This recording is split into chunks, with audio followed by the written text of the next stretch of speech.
우리는 민족 중흥의 역사적 사명을 띠고 이 땅에 태어났다. 조상의 빛난 얼을 오늘에 되살려 안으로 자주 독립의 자세를 확립하고 오늘의 성과에 결코 만족을 하지 말고 앞으로 더욱 생활정신을 생활하고 이 운동을 민족 중흥운동으로 알차게 추진해 나가야 하겠습니다.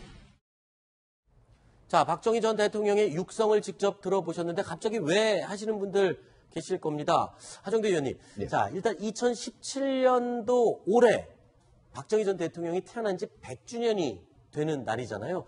자, 근데 지난해에요. 정부와 지자체가 박정희 전 대통령 탄생 100주년 기념 우표를 발행하기로 결정을 했다가 다시 또 우표 발행을 재심사한다, 재심의한다. 이렇게 얘기가 나오고 있어요. 왜 이렇게 오락가락하는 겁니까? 이미 어제 재심의를 했죠. 네네. 재심을 해가지고 작년 같은 경우 작년 5월에 이제 그때는 우표를 발행한다고 할 때는 네. 전체 17명의 심의위원 중에 네. 9명이 모여가지고 전원 일치로 9대 0으로 이거 발행하자 이렇게 네. 얘기를 한 거예요. 네. 그런데 이제 어제 같은 경우는 12명이 참석을 했습니다. 네. 그래가지고 8명이 안 된다 반대를 하고 네. 3명 찬성하고 네. 1명은 기권을 했죠. 네. 그러니까 똑같은 사람들이 나와가지고 그 전하고 그 뒤에 완전히 서로 다른 얘기를 하게 된 거예요. 네.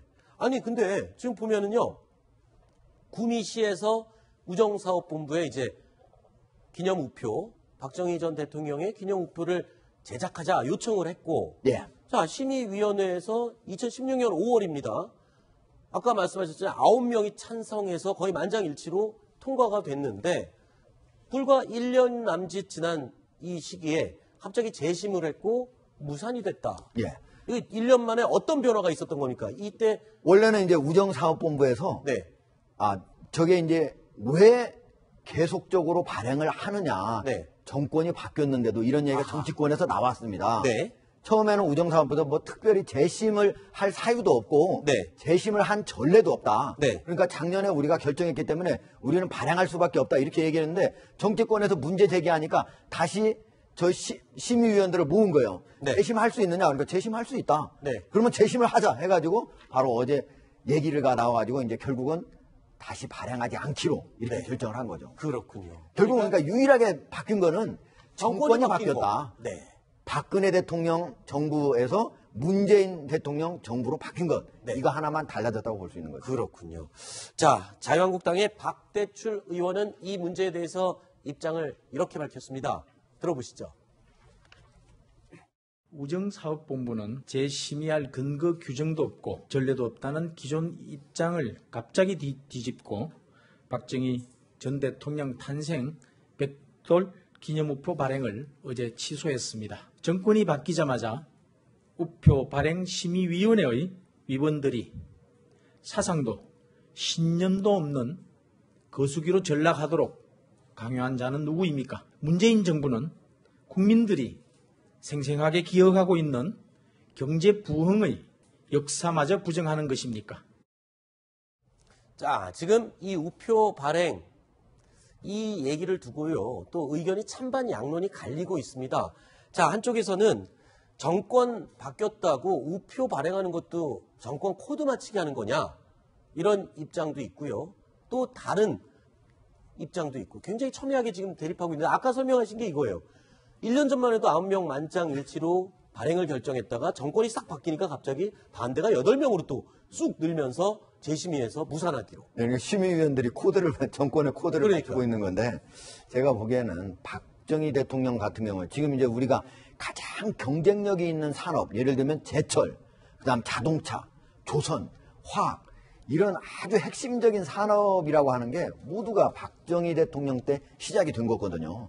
그래서 박정희 대통령이 이제 민주화라고 하는 부분, 정치의 민주화라고 하는 부분에서 여러 가지 퇴행적인 그런 행보를 보였기 때문에 비판을 받지만은 경제에 있어서 우리나라를 잘 살게 하는 어떤 토대를 갖추게 했다 하는 부분에서는 충분히 우리가 그거를 평가를 해줄 만한 한 거거든요. 그래서 그걸 굳이 정권이 바뀌었다고 저렇게 치졸하게 아주 옹졸하게 다시 원래 발행하기로 했던 거를 못 발행하게 하는 거. 이건 좀 앞으로 좀 우리가 지향을 좀 더 발전된 정치적인 모습을 보여야 된다면은 좀 지향해야 되지 않을까 이런 생각을 해봅니다. 이게 사실은 지난해 이제 우정사업본부에서 발행하기로 결정한 것 자체가 조금 무리가 있습니다. 그러니까 결정 자체가요? 네, 그렇습니다. 왜냐하면 발행을 하게 되면 올해 11월이거든요. 네. 대선을 정상적으로 진행됐다면 대통령 선거를 한 달 앞두고 이게 발행이 되는 거예요. 그렇지. 예, 그러한 부분에서 이제 정치적인 논쟁의 소재가 될 수도 있고, 원래 이제 그 우표 발행과 관련된 규칙에 네. 정치적인 논쟁의 소재가 될 수 있는 그러한 인물이나 이런 부분은 우표 발행을 안 한다. 아하. 이렇게 돼 있습니다. 네. 그런 상황에서 이제 지난해 결정을 했던 그 과정이 약간 정치적으로 좀 무리가 있었고, 네. 이번에 뒤집혀지게 되는 과정도 6월 달까지만 해도 우정사업본부에서는 기존 결정이 그대로 유효하다, 발행한다 이렇게 얘기를 했었거든요. 그런데 이제 갑자기 이게 바뀐 것은 뭔가 네. 또 이제 정치적인 이 권력의 변화에 따라서 우정사업본부에서 또 바뀐 것으로 보입니다. 네. 이게 기념우표라고 하는 거는 많이 발행하는 게 아니고 이번 같은 경우에 60만 장을 발행하는 거거든요. 그리고 이제 그 전 같은 경우 보면은 백범 김구의 백범 일지 기념우표는 거부가 됐어요. 아하. 그런데 백범 김구의 기념우표는 그 전에 발행이 된 적이 있어요. 예. 그러니까 대부분의 사실은 전직 대통령에 대해서는 아직까지 발행을 한 적은 없거든요. 네. 그럼에도 불구하고 과거에 여러 기념우표는 다양하게 발행이 돼 있었다. 네. 그런 측면에서 굳이 그렇게 제한적으로 논쟁을 일으켜서 제한적으로 발행할 필요가 있을까? 우리가 뭐 웬만하면 제가 어렸을 때 보면은 무슨 76년도에 몬트리올에서 뭐 그레코 로망에서 누가 금메달 땄다고? 네. 예, 그래서도 기념표가 나오고 그랬어요. 네. 그러니까 뭐 웬만한 게 다 나오고 했었거든요. 근데 80년대에는 전두환 전 대통령이 해외 순방 가도 그렇죠. 기념표가 발행이 기념표가 나왔죠. 예. 저도 그거 모았던 기억이 납니다. 예, 저도 열심히 모았습니다. 그러니까 탄생과 관련된 기념우표는 전직 대통령이 이승만 전 대통령이 한 번 발행이 됐죠. 두 번. 그러니까 저 1955, 56년 그때 탄생 몇 돌 해서 그때 발행된 적이 있고 그 이후에는 이제 한 번도 없습니다. 네. 자, 그런데요.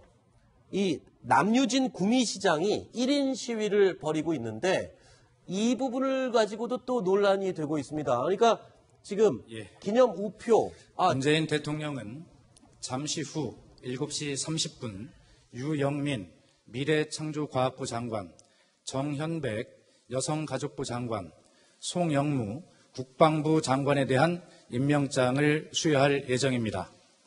국회 인사청문회 과정에서 송영무 후보자에 대한 여러 가지 우려의 목소리가 있었던 것을 잘 알고 있으며 후보자의 도덕성과 전문성을 철저히 검증하고자 한 국회의 노력을 존중합니다.